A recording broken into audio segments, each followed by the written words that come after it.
We've been talking about the importance of seeking God in prayer. But do you ever feel like your prayers are just bouncing off the ceiling?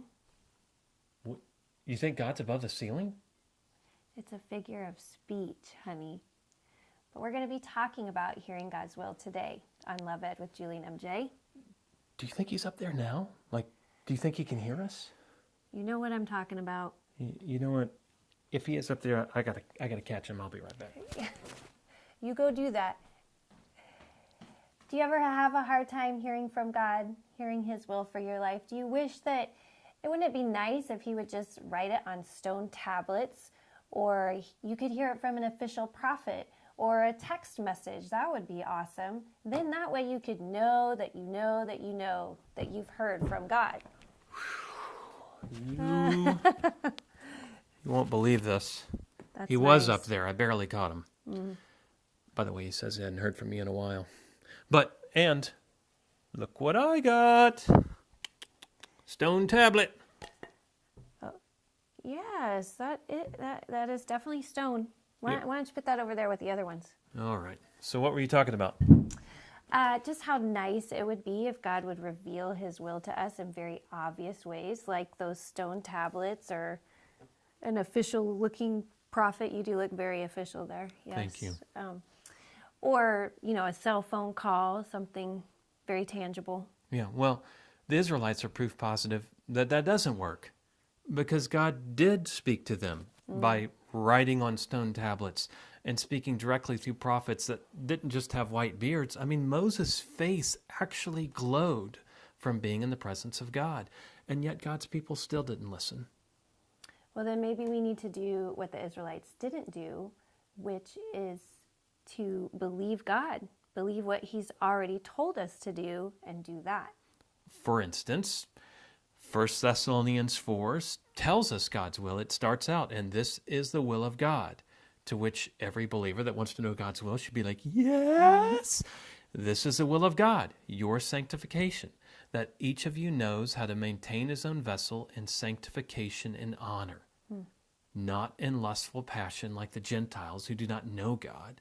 And let no man transgress or defraud his brother in the matter, for the Lord is the avenger in these things.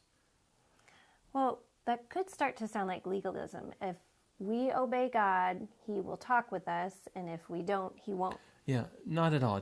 We're not obeying God so that he'll talk with us. Yeah, because we can't bribe God. No, and he's not going to give us a silent treatment. That's not the way he works. But if I'm truly trying to seek God's will, let me adjust my beard, then I'm going to be obeying his will, which he's already revealed.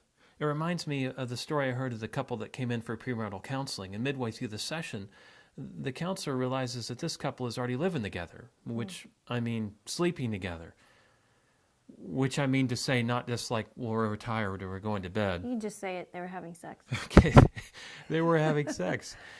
But early on in the conversation, the couple was adamant, yes, we're sure that the Lord has brought us together. And they were able to point to circumstances that showed why they were sure. And he was sure. God said she was the one. She was sure. God said he was the one. But the pastor said, well, how can you be so certain about God's unrevealed will for your life? Because let's face it, it does not say in the Bible that anybody alive today is supposed to marry anybody else alive. I mean, it doesn't do that. It's his unrevealed will. And the pastor said, how can you be so certain about God's unrevealed will for your life when you are not following his revealed will for your life? So it's not just about obedience per se. It's about being faithful to the will of God that he's already made clear to us in Scripture. Yeah, nobody in the world wants you to know God's will more than God. Mm-hmm. We say we want to know God's will so badly, but oftentimes our obedience betrays that claim. Yeah. We would love for you to be able to clearly hear and follow God's will for your life. And that is why seeking God in prayer is the third of 3 key life disciplines which we address in our Love Ed Study Guide series, Beyond Sex and Salvation. That's in book number 2. It's the green book. Green like the green light you'd love to see from God. And, wait a second. I just got a text from God just right now. It says, don't forget to tell the viewer to tune in next week for Love Ed with Julie and MJ. That's in Moses Johnson. My beard's slipping.